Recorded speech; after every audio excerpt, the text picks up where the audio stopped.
Japan airlines की flight 123 Tokyo से इटामी जाने के लिए उड़ान भरती है। जहाज में बैठे किसी भी व्यक्ति को ये नहीं पता था कि वो एक ऐसी फ्लाइट में बैठे हैं जो उन्हें सीधा मौत के मुंह में ले जा रही है। टेक ऑफ के 12 मिनट बाद जब जहाज 24,000 फीट की ऊंचाई पर पहुंचता है तो जहाज में एक जोरदार धमाका होता है और जहाज का पिछला वाला हिस्सा जहाज से उखड़कर अलग हो जाता है, जिससे जहाज आउट ऑफ कंट्रोल हो जाता है। जहाज के सभी कंट्रोल सिस्टम काम करना बंद कर देते हैं, जिससे पायलट्स अपने ही जहाज में महज दर्शक बनकर रह जाते हैं। जहाज में मौजूद सभी यात्री दहशत में आ जाते हैं। किसी को कुछ समझ नहीं आ रहा था कि आखिर जहाज में ऐसा क्या हुआ। जहाज बड़ी ही तेजी से सामने एक पहाड़ी की ओर बढ़ता है। समय बहुत कम था और पहाड़ महज कुछ ही मिनट की दूरी पर था। जहाज लोगों की चीखों से गूंज रहा था। पायलट जहाज को कंट्रोल करने का हर संभव प्रयास कर रहे थे, लेकिन जहाज बड़ी ही तेजी से उस पहाड़ी की ओर बढ़ता ही जा रहा था। नमस्कार दोस्तों, मैं हूं श्याम तोमर, स्वागत करता हूं आपका इस वीडियो में। 12 अगस्त साल 1985 बोइंग 747 जिसको जापान एयरलाइंस के द्वारा ऑपरेट किया जा रहा था। इस जहाज पर 509 यात्री और 15 क्रू मेंबर्स सवार थे।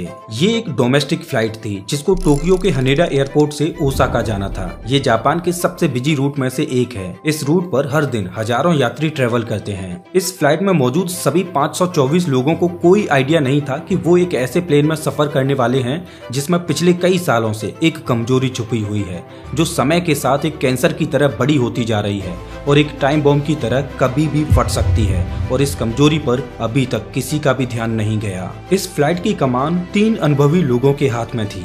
इस फ्लाइट के कप्तान थे 49 वर्षीय मसामी टकाहामा, जिन्हें 12,500 घंटों का फ्लाइट उड़ाने का अनुभव था। इस फ्लाइट पर फर्स्ट ऑफिसर थे युटाका ससाकी, जिन्हें 4,000 घंटे का फ्लाइट उड़ाने का अनुभव था। ये उनके लिए एक स्पेशल फ्लाइट होने वाली थी, क्योंकि इस फ्लाइट के बाद इन्हें कप्तान का दर्जा मिलने वाला था। और इस जहाज के फ्लाइट इंजीनियर थे हिरोशी फुकुदा, जिन्हें 10,000 घंटों का अनुभव था। कुल मिलाकर ऐसा बोला जा सकता है कि इस जहाज पर जितने भी लोग सवार थे वो सभी सुरक्षित हाथों में थे। लेकिन आज इस जहाज पर कुछ ऐसा होने वाला था जिसके लिए ये तीनों अनुभवी लोग बिल्कुल भी तैयार नहीं थे और ना ही कभी उन्होंने ये सपने में सोचा था कि उन्हें कभी ऐसा भी दिन देखना पड़ेगा। शाम का वक्त था। जहाज रनवे पर उड़ान भरने के लिए दौड़ लगाता है और 6:04 पर ये टेक ऑफ करता है। उस दिन मौसम बहुत खराब था, तो कप्तान ने जहाज को समुद्र के ऊपर से होते हुए एक दूसरे रूट से ले जाने का फैसला किया। ये इस जहाज की बहुत ही छोटी यात्रा होने वाली थी, इतनी छोटी कि जैसे ही ये जहाज अपने हाई एल्टीट्यूड 24,000 फीट की ऊंचाई पर पहुंचता तो ये तुरंत लैंड करने के लिए नीचे आने लगता। जहाज टोक्यो की खाड़ी के ऊपर से उड़ान भरते हुए ओसाका की ओर मुड़ता है। शुरुआत में इस जहाज में प्लान के मुताबिक सब कुछ ठीक चलता है। जैसे जैसे ये जहाज ऊपर उठता जाता है वैसे वैसे जहाज के अंदर वायुमंडलीय दबाव कम होता जाता है। ये एक स्वाभाविक सी बात है कि आप पृथ्वी की सतह से जितना ऊपर की ओर जाते जाओगे उतना ही ज्यादा पृथ्वी का वायुमंडल पतला होता जाता है, जिस वजह से वायुमंडलीय दबाव कम होता जाता है। जब जहाज ऊंचाई पर जाता है तो उसमें जहाज के इंजन के द्वारा एयर प्रेशर को बढ़ाया जाता है, जिससे जहाज में बैठने और श्वास लेने में कोई दिक्कत न हो। और जापान एयरलाइंस की फ्लाइट 123 के साथ भी कुछ ऐसा ही हुआ। जैसे जैसे जहाज ऊंचाई पर बढ़ता जा रहा था वैसे वैसे जहाज के अंदर प्रेशर भी बढ़ाया जा रहा था। आपको बता दूं कि जब भी कोई जहाज ऊंचाई पर होता है तो जहाज के अंदर का एयर प्रेशर ज्यादा होता जाता है और बाहर एयर प्रेशर बहुत कम होता है। यही कारण होता है कि जहाज के ढांचे को इतनी मजबूती के साथ बनाया जाता है कि हवा में इस एयर प्रेशर डिफरेंस की वजह से कहीं जहाज एक्सप्लोड ना कर जाए। जापान एयरलाइंस का ये बोइंग 747 जहाज पिछले 11 सालों से लगातार उड़ान भरते आ रहा था, लेकिन किसी ने भी ये नोटिस नहीं किया कि जहाज के पिछले वाले हिस्से में बहुत बड़ी वीकनेस मौजूद है। दरअसल इस उड़ान से करीब 7 साल पहले इस जहाज के साथ एक छोटा सा एक्सीडेंट हुआ था। साल 1978 की बात है, जब एक रूटीन फ्लाइट के दौरान ये जहाज रनवे पर लैंड कर रहा था, तब जहाज का ये पिछला वाला हिस्सा रनवे से टकरा गया। इस एक्सीडेंट की वजह से इस जहाज में बैठे 25 यात्रियों को चोट भी आई थी, जिनमें से 2 यात्री गंभीर रूप से घायल भी हुए थे। लेकिन गनीमत ये थी कि इस हादसे में कोई जान नहीं गई। लेकिन इस एक्सीडेंट की वजह से जहाज का पिछला वाला हिस्सा डैमेज हो जाता है, जिस वजह से इस जहाज को कुछ समय के लिए सर्विस से डिसकंटिन्यू कर दिया जाता है और इसकी रिपेयरिंग की की जाती है। रिपेयरिंग के बाद ये जहाज फिर से पहले की ही भांति अपनी उड़ान भरने लगता है, लेकिन अब जहाज पहले के जैसा नहीं था। परेशानी ये थी कि जब इस जहाज की रिपेयरिंग को किया गया था तब इसमें कुछ कमियां रह गईं, जिस वजह से रिपेयरिंग के बाद ये जहाज जितनी भी बार उड़ान भरता तो इस जहाज का पिछला वाला हिस्सा और ज्यादा कमजोर होता जा रहा था और जहाज की ये कमजोरी सभी की नजरों से छुपी हुई थी। और आज इस कमजोरी की वजह से इस जहाज पर बहुत बड़ी घटना घटने वाली थी। हर उड़ान में जहाज के अंदर प्रेशर बढ़ने की वजह से जहाज का ये पिछला वाला हिस्सा बहुत ज्यादा कमजोर हो चुका था, जिस वजह से आज जब ये जहाज अपने हाई एल्टीट्यूड पर पहुंचता है तो इसके पिछले वाले हिस्से में प्रेशर की वजह से एक ब्लास्ट होता है और जहाज के अंदर मौजूद प्रेशराइज्ड हवा जहाज के बाहर निकल जाती है। जहाज पीछे से पूरी तरह से खुल जाता है। इस ब्लास्ट की वजह से जहाज के पीछे लगा रडर और अन्य जरूरी कंट्रोल सिस्टम भी हवा में उड़ जाते हैं। जहाज के अंदर जो भी चीजें ऐसी थीं जो किसी से बंधी नहीं थी, वो सब जहाज में बने उस होल से बाहर निकलने लगती हैं। जहाज के अंदर ये नजारा देख सभी यात्री डर के मारे चीखने लगते हैं। लोगों को कुछ समझ नहीं आ रहा था कि ये अचानक से क्या हुआ। जहाज का पिछला हिस्सा खुल जाने की वजह से जहाज के अंदर एयर प्रेशर बिल्कुल कम हो जाता है, जिस वजह से यात्रियों को सांस लेने में दिक्कत होने लगती है। यात्रियों के ऑक्सीजन मास्क बाहर निकल आते हैं और सभी यात्री अपना अपना ऑक्सीजन मास्क लगाते हैं। सभी यात्री बहुत ज्यादा घबरा चुके थे। इधर कॉकपिट में अलार्म बजने लगते हैं। उनके सामने कंट्रोल पैनल पर जहाज के अंदर का प्रेशर 0 दिखने लगता है। कप्तान ने वापस टोक्यो जाकर तुरंत लैंड करने का फैसला किया। कप्तान ने ट्रांसपोंडर को डिस्ट्रेस सिग्नल ब्रॉडकास्ट करने के लिए सेट किया और फर्स्ट ऑफिसर से प्लेन को राइट साइड में मोड़ने के लिए कहा। पायलट ने एटीसी से जहाज को इमरजेंसी लैंड कराने की परमिशन मांगी और जहाज को टोक्यो की ओर दाईं ओर मोड़ा, लेकिन जैसे ही जहाज दाईं ओर मुड़ा वैसे ही प्लेन झुकने लगता है। पायलट ने जहाज को सीधा करने का खूब प्रयास किया, लेकिन परेशानी ये थी कि जहाज को कंट्रोल करने के लिए जो हाइड्रोलिक सिस्टम काम करता है वही फेल हो गया। हाइड्रोलिक सिस्टम के फेल होने का मतलब था कि अब पायलट्स अपने ही प्लेन में महज यात्री बनकर रह गए थे। वो केवल प्लेन को चलते हुए ही देख सकते थे कि प्लेन कैसे और कहां जा रहा है, लेकिन अब वो प्लेन को कंट्रोल नहीं कर सकते थे। अगर दूसरे शब्दों में बोला जाए तो हाइड्रोलिक सिस्टम के फेल होने का मतलब है मौत।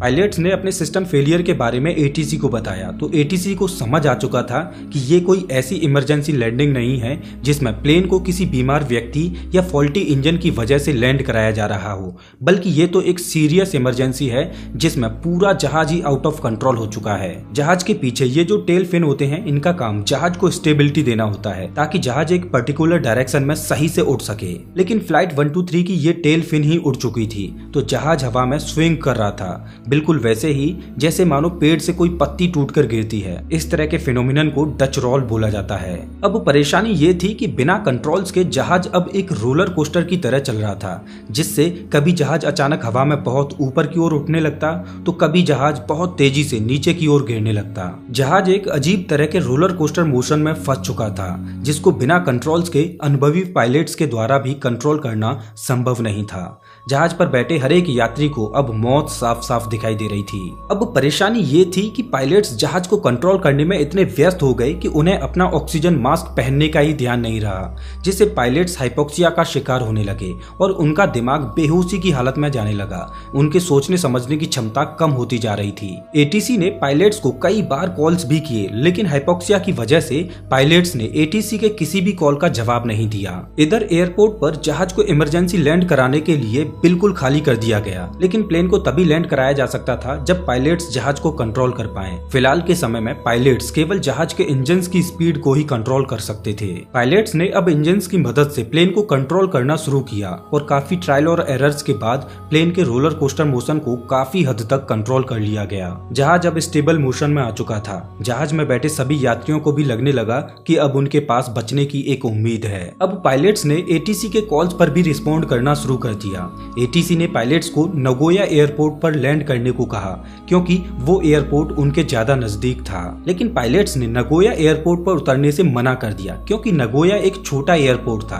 पायलट ने एटीसी को हनेडा एयरपोर्ट पर ही उतरने को कहा क्योंकि हनेडा एक बहुत बड़ा एयरपोर्ट था और उस पर बहुत ज्यादा इमरजेंसी सुविधाएं भी मौजूद थीं। पायलट्स किसी भी हालत में जहाज पर मौजूद किसी भी यात्री को संकट में नहीं डालना चाहते थे। पायलट्स का ऐसा मानना था कि अगर वो ठीक से इमरजेंसी लैंडिंग नहीं कर पाए तो कम से कम जहाज को हनेडा एयरपोर्ट के बड़े रनवे पर कंट्रोल क्रैश तो करवा ही सकते हैं। पायलट्स को ये तो पता चल चुका था कि प्लेन में कुछ न कुछ गड़बड़ हो चुकी है, लेकिन असल में प्लेन में क्या डैमेज हुआ था इस बात से कॉकपिट में बैठे ये तीनों ही लोग अभी अनजान थे। तो स्थिति का जायजा लेने के लिए फ्लाइट इंजीनियर ने फ्लाइट अटेंडेंट से इंटरफोन पर बात की तो फ्लाइट अटेंडेंट ने बताया कि जहाज का पिछला वाला हिस्सा टूट चुका है और बैगेज कंपार्टमेंट कोलैप्स कर चुका है और सभी यात्री अपना अपना ऑक्सीजन मास्क पहने हुए हैं। अभी तक कॉकपिट में पायलट्स इस सिचुएशन को हैंडल करने में इतने व्यस्त थे कि उन्होंने ऑक्सीजन मास्क नहीं पहना था, जिससे उनका दिमाग धीरे धीरे हाइपोक्सिया का शिकार होता जा रहा था। पायलट्स जहाज को लैंड कराने के लिए सिर्फ उसके इंजन्स को ही कंट्रोल कर सकते थे और उन्होंने इंजन्स की मदद से जहाज की ऊंचाई को कम करना शुरू कर दिया, जिसमें उन्हें धीरे धीरे सफलता मिलने लगी। जहाज धीरे धीरे नीचे की ओर आने लगा। अब जहाज के क्रू को भी अंदाजा हो चुका था कि वो इसको सिर्फ इंजन्स की मदद से ही लैंड करवा सकते हैं, लेकिन अभी मंजिल बहुत दूर थी। जहाज में मौजूद सभी यात्री नीचे मौजूद माउंट फ्यूजी को गुजरता हुआ देख पा रहे थे। जहाज ने सिर्फ कुछ ही समय के लिए पायलट्स को ऐसा एहसास कराया था कि वो उनके कंट्रोल में है, लेकिन वास्तव में ऐसा नहीं था। जहाज अभी भी एक रोलर कोस्टर की भांति हवा में इस तरह से उड़ रहा था जैसे मानो किसी पक्षी के पंख ही कट चुके हों। जो लोग जमीन पर खड़े होकर इस जहाज को उड़ता हुआ देख रहे थे, उनका ये कहना था कि यह जहाज उड़ते समय ऐसा लग रहा था जैसे मानो कोई पक्षी नशे में उड़ रहा हो। उन्होंने इस जहाज के कुछ फोटो भी लिए जिनमें साफ साफ देखा जा सकता है कि जहाज का रडर गायब है। पायलट्स ऐसी सिचुएशन में जहाज पर मौजूद हर एक व्यक्ति की जान बचाने के लिए कुछ भी करने के लिए तैयार थे और उन्होंने जहाज के लैंडिंग गियर को नीचे गिराने का सोचा कि शायद जहाज थोड़ा बहुत कंट्रोल में आए। लेकिन परेशानी ये थी कि कॉकपिट में मौजूद सभी कंट्रोल बटन कॉकपिट में सिर्फ सजावट का सामान बनकर रह गए थे, क्योंकि लैंडिंग गियर को नीचे गिराने के लिए भी हाइड्रोलिक पावर की जरूरत पड़ती। लेकिन अच्छी बात ये थी कि ग्रेविटी की मदद से बिना हाइड्रोलिक पावर के लैंडिंग गियर को अभी भी नीचे किया जा सकता था। तो पायलट्स ने इस मेथड का उपयोग करके लैंडिंग गियर को नीचे किया। हालांकि इससे कोई फायदा तो नहीं मिला, बल्कि उल्टा जहाज का डच रोलिंग और तेज हो गया। अब पायलट्स पूरी तरह से हताश हो चुके थे, लेकिन उन्होंने उम्मीद नहीं छोड़ी और प्लेन को कंट्रोल करने के लिए जूझते रहे। पायलट्स जहाज को टोक्यो की ओर मोड़ना चाहते थे। इसके लिए उन्होंने जहाज में मौजूद लेफ्ट साइड वाले इंजन को तेज रफ्तार से चलाया और राइट साइड वाले इंजन को धीमी रफ्तार से चलाया, जिससे कि जहाज टोक्यो की ओर मुड़ सके। अच्छी बात यह थी कि ऐसा करने से जहाज टोक्यो की ओर मुड़ा भी और जहाज की ऊंचाई धीरे धीरे कम भी हो रही थी। लेकिन पायलट्स का दिमाग जहाज को कंट्रोल करते करते पूरी तरह से एग्जॉस्ट हो चुका था और हाइपोक्सिया के कारण वो ये सोच विचार नहीं कर पा रहे थे कि जहाज को आगे कंट्रोल करने के लिए कौन से इंजन की पावर को ज्यादा रखना है और कौन से इंजन की पावर को कम रखना है। पायलट्स कोई भी लॉजिकल डिसीजन नहीं ले पा रहे थे, तो उन्होंने सभी इंजन की पावर को धीमा कर दिया, जिससे जहाज तेजी से नीचे की ओर आने लगा। जहाज नीचे तो आया, लेकिन नीचे आने के बाद इसके लिए खतरा और ज्यादा बढ़ गया, क्योंकि जहाज सीधा पर्वत श्रृंखलाओं की ओर तेजी से बढ़ता जा रहा था। अगर जहाज को ऊपर नहीं उठाया गया तो प्लेन सीधा पहाड़ से टकरा जाएगा। इस टकराव को रोकने के लिए पायलट्स ने जहाज के सभी इंजन्स को फुल पावर के साथ चलाया, लेकिन बिना हाइड्रोलिक कंट्रोल्स के जहाज को कंट्रोल कर पाना बहुत ज्यादा कठिन था। केवल इंजन्स के सहारे ऐसा कर पाना संभव नहीं था, लेकिन इसके अलावा कोई और विकल्प भी नहीं था। पायलट्स प्लेन को ऊपर उठाने का भरपूर प्रयास करते हैं, लेकिन जहाज तेज रफ्तार से नीचे की ओर बढ़ता ही चला जाता है। फर्स्ट ऑफिसर ने सुझाव दिया कि क्यों ना जहाज को फ्लैप्स के जरिए कंट्रोल किया जाए।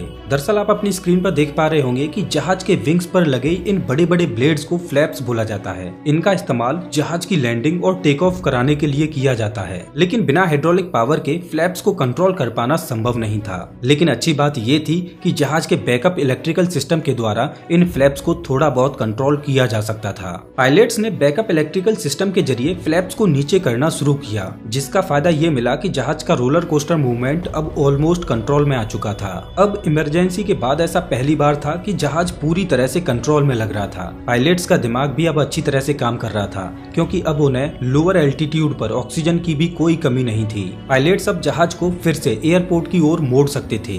पायलट्स ने फिर से एटीसी से संपर्क किया और एटीसी से पूछा कि उन्हें कौन सी दिशा में मुड़ना चाहिए ताकि वो एयरपोर्ट पर पहुंच सकें। जहाज अभी हनेडा एयरपोर्ट से 55 मील दूर नॉर्थ वेस्ट में था। ये दूरी कुछ ज्यादा नहीं थी, जहाज कुछ ही समय में इस दूरी को कवर कर सकता था। बस परेशानी ये थी कि जहाज को इस डायरेक्शन में कैसे मोड़ा जाए। फर्स्ट ऑफिसर ने फ्लैप्स के ड्रैग को कम करने के लिए थ्रॉटल को आगे बढ़ाया, लेकिन ऐसा करने से स्थिति और ज्यादा गंभीर हो गई। जो फ्लैप्स अभी तक जहाज को संतुलन दे रही थी, वही फ्लैप्स अब जहाज के संतुलन को तेजी से बिगाड़ती जा रही थी। फ्लैप्स एक सर्टेन पॉइंट पर रुकने की बजाय वो एक्सटेंड होती ही गई और लेफ्ट साइड वाली फ्लैप बहुत ज्यादा एक्सटेंड हो चुकी थी, जिससे जहाज के लेफ्ट साइड में ज्यादा लिफ्ट पैदा होने लगा और जहाज थोड़ा सा टिल्ट होकर राइट साइड में मुड़ने लगा। जहाज का टिल्ट बढ़ता ही चला जा रहा था और एक बार फिर से जहाज तेजी से नीचे की ओर गिरने लगता है। कॉकपिट में बैठे इन तीनों बहादुर लोगों ने जहाज को कंट्रोल करने का हर संभव प्रयास किया, लेकिन शायद नियति को कुछ और ही मंजूर था। कॉकपिट में बैठे ये तीनों बहादुर लोग जहाज को तेजी से नीचे पर्वत श्रृंखलाओं की ओर गिरता हुआ देख पा रहे थे। मौत इन्हें साफ साफ दिखाई दे रही थी। अगर जल्द ही कुछ नहीं किया गया तो ये जहाज सीधा पहाड़ों से टकरा जाएगा। लेकिन वो कहते हैं ना, मरता क्या नहीं करता। पायलट्स को पूरी तरह से समझ आ चुका था कि अब इस जहाज को पहाड़ों में क्रैश होने से नहीं रोका जा सकता, लेकिन एक आखिरी प्रयास शायद जहाज पर मौजूद 524 लोगों की जान बचा सकता था। तो पायलट्स ने जहाज को कंट्रोल में लाने के लिए एक आखिरी प्रयास किया, लेकिन शायद अब बहुत ज्यादा देर हो चुकी थी। जहाज अब इतना नीचे आ चुका था कि उसकी राइट विंग एक पहाड़ी से टकराकर टूट जाती है और जहाज बियावान पहाड़ियों के बीच क्रैश कर जाता है और जमीन से टकराते ही जहाज से आग की लपटें निकलकर आसमान को छूने लगती हैं। इधर एटीसी अपनी रडार पर जहाज को गायब होता हुआ देख पा रही थी। एटीसी पायलट से संपर्क बनाने की कोशिश करती है, लेकिन दूसरी ओर से कोई जवाब नहीं आता। वहां से होकर एक जापानी मिलिट्री एयरक्राफ्ट गुजर रहा था, जिसने पहाड़ियों में आग की लपटों को उठता हुआ देखा, जिसकी जानकारी उन्होंने एटीसी को दी, जिससे ये कंफर्म हो गया कि फ्लाइट 123 क्रैश कर चुकी है। उसी समय में अमेरिकी एयरफोर्स का एक जहाज उधर से होकर उड़ान भर रहा था और उन्होंने उस प्लेन में मौजूद पैसेंजर्स को रेस्क्यू करने के लिए जापानीज अथॉरिटीज से परमिशन मांगी, लेकिन जापानीज अथॉरिटीज ने यूएस मिलिट्री के उस ऑफर को ठुकरा दिया और उनसे कहा कि हम खुद उन यात्रियों को रेस्क्यू करेंगे। लेकिन यहाँ पर जापानीज अथॉरिटीज से एक बहुत बड़ी चूक हो जाती है। जापानीज अथॉरिटीज को ये लग रहा था कि इतने बड़े प्लेन क्रैश में शायद कोई भी यात्री जिंदा नहीं बचा होगा। इस वजह से उन्होंने सुबह तक कोई भी रेस्क्यू अभियान नहीं चलाया। जब अगले दिन की सुबह में रेस्क्यू टीम घटनास्थल पर पहुंची तो उन्होंने वहां देखा कि 524 यात्रियों में से महज 4 यात्री ही ऐसे थे जो इस भीषण प्लेन दुर्घटना में जिंदा बचे थे। जिंदा बचे लोगों ने बताया कि अगर प्लेन क्रैश के कुछ ही समय बाद अगर रेस्क्यू टीम वहां पहुंच जाती तो कई सारे लोगों को इस दुर्घटना में बचाया जा सकता था, क्योंकि बहुत से लोग ऐसे थे जिनको गंभीर चोटें आई थी, जिन्हें अगर समय पर इलाज मिल जाता तो उनकी जान बच सकती थी। लेकिन जापानीज अथॉरिटी की लापरवाही की वजह से उन चुनिंदा बचे कुचे लोगों को अपनी जान गंवानी पड़ी। इस दुर्घटना के बाद एविएशन इंडस्ट्री में बहुत से बदलाव किए गए और सबसे पहला बदलाव ये था कि अगर कभी भी कोई भी प्लेन क्रैश होगा तो रेस्क्यू टीम को घटनास्थल पर तुरंत पहुंचना ही पड़ेगा। इस दुर्घटना के बाद बोइंग कंपनी ने अपने जहाजों के डिजाइन में बदलाव किए और जहाजों को कुछ इस तरह से डिजाइन किया कि किसी भी क्रिटिकल कंडीशन में हाइड्रोलिक कंट्रोल हमेशा पायलट्स के हाथों में रहे। ये इतिहास की भीषण और दिल दहला देने वाली प्लेन दुर्घटना थी। दोस्तों, ऐसी ही एक और प्लेन क्रैश की दुर्घटना एंडीज की पर्वत श्रृंखलाओं में घटी थी, जब एंडीज की पहाड़ियों से गुजरते हुए एक विमान के दोनों विंग टूट जाते हैं और विमान एंडीज की पहाड़ियों में क्रैश कर जाता है। लेकिन सबसे दुखद घटना ये थी कि उस प्लेन क्रैश में बहुत सारे लोग जिंदा भी बचे थे, लेकिन परिस्थितियां कुछ ऐसी बन गईं कि उन्हें कभी रेस्क्यू किया ही नहीं जा सका। जिंदा बचे लोगों ने वहां पर अपने ही परिवारजनों की मुर्दा बॉडीज को खाकर महीनों तक सरवाइव किया। सच में एंडीज की पर्वतमालाओं में क्रैश हुई फ्लाइट 571 की कहानी रूह कपा देती है। फ्लाइट 571 की कहानी को आप स्क्रीन पर दिख रही इस वीडियो पर देख सकते हो। मैं आपको वहीं मिलता हूँ।